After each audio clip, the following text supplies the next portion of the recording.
हाँ, अस्सलाम वालेकुम रहमतुल्लाहि वबरकातुह। दोस्तों, जैसा कि जानते हैं आप लोग कि 25 जुलाई को सुप्रीम कोर्ट ऑफ इंडिया की हीरा ग्रुप ऑफ कंपनीज़ के सिलसिले में हियरिंग थी, लेकिन किसी मामले की वजह से 2 दिन वो तारीख़ आगे बढ़ गई और 27 जुलाई को इसकी समाअत हुई। अब आज चूँकि आपा आलमा डॉक्टर नोहरा शेख साहिबा से उस ताल्लुक़ से तफसीली बातचीत के लिए हम इनके हुजूर पेश हुए हैं, तो अब आपा आलमा डॉक्टर नोहरा शेख साहिबा से ये जानना चाहते हैं और तमाम लोगों की ये ख्वाहिश है कि आपा की ज़ुबानी मौजूदा सुप्रीम कोर्ट की अपडेट जो है वो तफसीली तौर पर बताएं, ताकि एक अंदाज़ा लग सके कि इंशाअल्लाह ताला राहत कितने दिनों तक आने में कामयाबी मिल सकती है। जी, अस्सलामु अलैकुम रहमतुल्लाहि बरकातुहू। अल्हम्दुलिल्लाह, अल्लाह का बहुत बड़ा एहसान था कि माशाअल्लाह जो 28 मार्च का जो आर्डर था जी, सुप्रीम कोर्ट का, उसमें जो जज साहब ने कहा था कि ये सुप्रीम कोर्ट ने कभी डिमांड नहीं किया है कि ये तुम जमा करो, मगर ख़ुद मैंने ऑफ़र किया था कि ये सारे चीज़ों से बहुत जल्द हमारे लोग निकलना है, हमको तकलीफ़ों से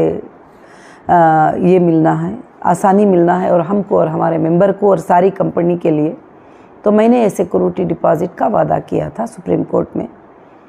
तो अल्हम्दुलिल्लाह, अल्लाह का बहुत बड़ा फ़ज़ल है कि वो 28 मार्च को जो आर्डर हुआ था उस पर एक अल्हम्दुलिल्लाह जो भी बायर आते हैं और इसकी जो भी पेमेंट है वो जमा करते हैं, तो फिर उसके बाद जो है जज साहब जो है उसके ऊपर स्टेप लेंगे। तो काफ़ी बायर जो है अलग अलग तरीक़े से आते रहे, मगर अल्हम्दुलिल्लाह जो है अभी एक बायर थे जो उन्होंने ख़ुद एप्लीकेशन सुप्रीम कोर्ट में लगाया है एक कंपनी की तरफ से। तो अल्हम्दुलिल्लाह 25 को वही सुनवाई हुई थी। उसमें ज़्यादातर हमारा कुछ आर्ग्यूमेंट नहीं था, बायर का और सुप्रीम कोर्ट का था कि बायर के तरफ से जो है सुप्रीम कोर्ट को कि डायरेक्शन किस तरह की हैं और किस तरह से करना चाहिए। तो फिर बायर ने जो है उसके डायरेक्शंस लिए हैं सुप्रीम कोर्ट से। 25, 27 दो भी एक ही अपडेट था। तो अल्हम्दुलिल्लाह जो है उसके डायरेक्शन लिए हैं और लेकर जो है इंशाअल्लाह सुप्रीम कोर्ट ने कहा है कि अभी 15 डेज़ के अंदर जो है वो प्रोसीजर जो है वो इस तरह से कंप्लीट किया जाए, और टोटल गाइडेंस किया गया है। कुछ बैंक के डिटेल्स वगैरह सब जो है बायर्स ने उधर पर जमा किए हैं अल्हम्दुलिल्लाह। जी, तो आपा जैसे आपने कहा कि ये हमारी ख्वाहिश थी कि हम सिक्योरिटी डिपॉजिट जमा करें जी, लेकिन कुछ चीज़ को लोग चूँकि अपने अपने मफाद के हिसाब से लोग प्रेजेंट करते हैं और पेश करते हुए ये बताते हैं कि ये पैसा फ़लाँ का है, ये पैसा फ़लाँ का है, जबकि ये चीज़ समझ से बाहर है कि सुप्रीम कोर्ट ऑफ इंडिया के सामने किसी भी तरह की कोई बहुत ज़्यादा कैटेगरी नहीं है। वो कैटेगरी को लेकर के क्या करेगा, कौन कंप्लेनर है, कौन नॉन कंप्लेनर है, कौन कंटिन्यू वाला है, कौन तसलसल वाला है, वो इतने सारी कैटेगरी को नहीं रखेगा। तो इससे जो समझ में आता है वो ये आता है कि ये तमाम जो डिपॉजिट किए जा रहे हैं ये तमाम इन्वेस्टर्स के लिए होंगे, और आपकी मंशा भी है और ख्वाहिश भी है, जैसा कि आपने कहा कि ये पैसे आपने खुद वहाँ पर जमा कराने के लिए कहे हैं। तो मेरे ख्याल से तमाम लोगों के लिए होंगे। जी, सबसे पहले ये बात है कि आज तक कहीं भी कंपनी ना बैंक को 1 रुपया कर्जा है और ना कस्टमर के तरफ से किसी का थ्रू वेरिफिकेशन हुआ है, और ये पैसा सिर्फ कंप्लेंटर नॉन कंप्लेंटर करके कहाँ भी नहीं है, किसी के लिए भी स्पेसिफिक नहीं है कि फ़लाने लोगों के लिए ये पैसा जमा किया जा रहा है। ये पैसा जज साहब ने ये कहा है कि इन्वेस्टर की हिफाजत के लिए और मेंबर की हिफाजत के लिए, हम इंटरेस्ट है इन्वेस्टर की हिफाजत। तो जब कंपनी ने कहा है कि ये सोर्सेस हैं, यहाँ पर कंपनी ने पैसे लगाया था और इस सोर्सेस को सेल करके जो है कंपनी वहाँ पर जमा करेगी, तो उस बात को जो है वो कबूल किया गया सुप्रीम कोर्ट में, और उसके वेरिफिकेशन हुए, उसके स्क्रूटनी हुए, और उसका डिमार्केशन हुआ, बहुत सारे चीज़ें होकर जो है उस लैंड को कबूल किया गया। अब उसको सेल करके जमा करने का जो है वहाँ पर बहस हुई है, तो और उसका वादा है। तो इसमें से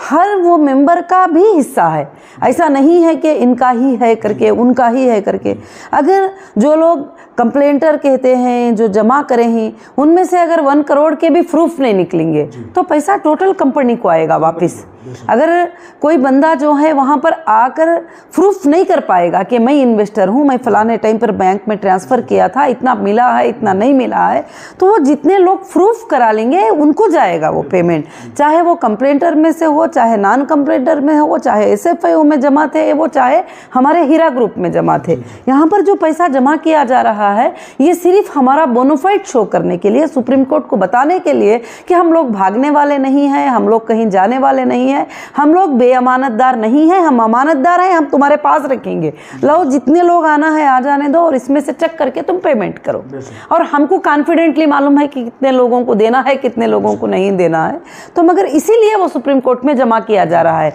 ऐसा नहीं है कि पूरे मुद्दे के लिए जमा किया जा रहा है, ऐसा नहीं है कि सुप्रीम कोर्ट में किसी के लिए स्पेसिफिक कर दिया है कि उनके लिए जमा किया जा रहा है। ये इन्वेस्टर के लिए पेमेंट जो है, जो भी कंपनी के इन्वेस्टर थे उनको रीपेमेंट करने के लिए एक डिपॉजिट की जा रही है। और अभी इस बार के एफिडेविट में हमने क्लियरली मांगा है कि जो हमारे साथ थे उनके लिए भी हिस्सा चाहिए और जो ना साथ थे उनके लिए भी, जो आप एजेंसी को देना चाहते हैं उनके लिए भी है, क्लियरली मेंशन किया है इस बार। जी, ये एक ऑलमोस्ट जो सारे पैसे जमा हो जाएंगे, जैसे कि अभी ये खबर निकल करके आ रही है कि 400 करोड़ रुपए का आपने DD जमा कर दिया था जी, मुख्तलिफ तरीके से, उसमें कोई भी आगे पीछे मामला होगा जी, आपकी तरफ से वो 400 करोड़ रुपए की तैयारी है, तैयारी मतलब जमा कर दिए, आज मान लीजिए जमा हो गया जी, तो अब उस पर जो कार्रवाइयाँ होने वाली हैं तो वो किस तरह की कार्रवाइयाँ, मिसाल के तौर पर सुप्रीम कोर्ट कहता है ठीक है अब इसको तकसीम करना शुरू कर दो, तो ये एक सवाल बना हुआ है कि इन पैसों का फिर क्या किया जाएगा,